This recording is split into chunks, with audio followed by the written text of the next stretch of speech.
So, okay guys. So, for today, let's do this one. Finding x and y coordinates of vertex in standard form. So, meron tayong given dito na fx equals to x squared minus 4x negative 10. So, actually, merong isang way na pwede nating mahanap kagad yung vertex by converting this standard form, this one, into vertex form. So another way aside from that is to use the vertex formula. So meron tayong vertex formula. So formula for h will be negative b all over 2a. For k, that will be equal to 4ac minus b squared 4a. So, ano ba tong h and k? So, yung h and k, that is our vertex. Okay?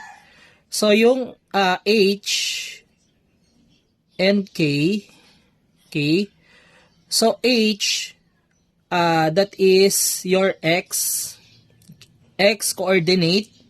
Then, your k, that is your y coordinates. Yan, coordinates yan.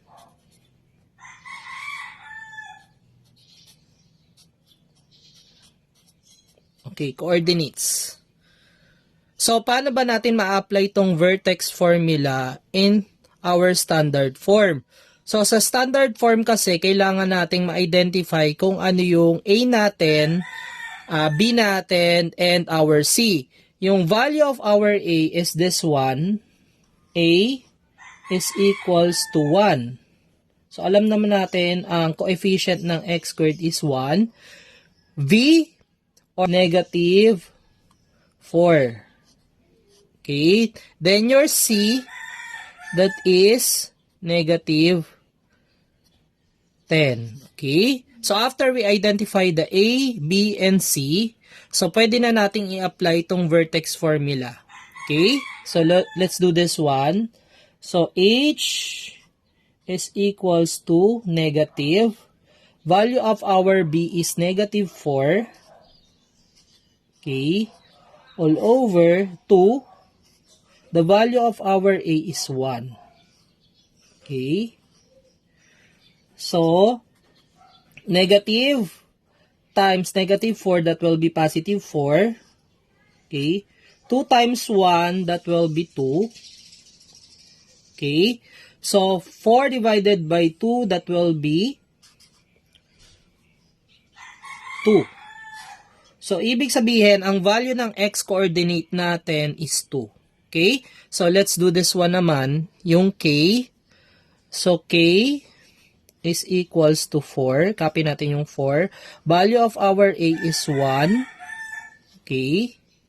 Then, the value of our c is negative 10. Okay, minus, value of our b is negative 4. Okay, squared, all over 4. Value of our a is 1.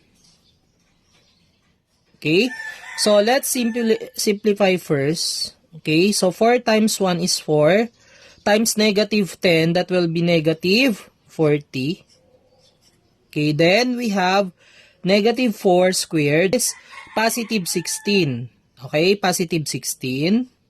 Okay, copy natin yung negative sign or minus sign.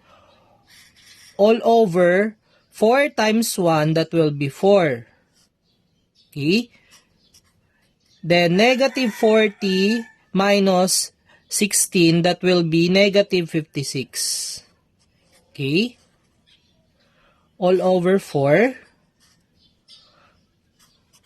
So, negative 56 divided by 4, that is negative 14. Okay? So, this will be our y coordinate. Okay?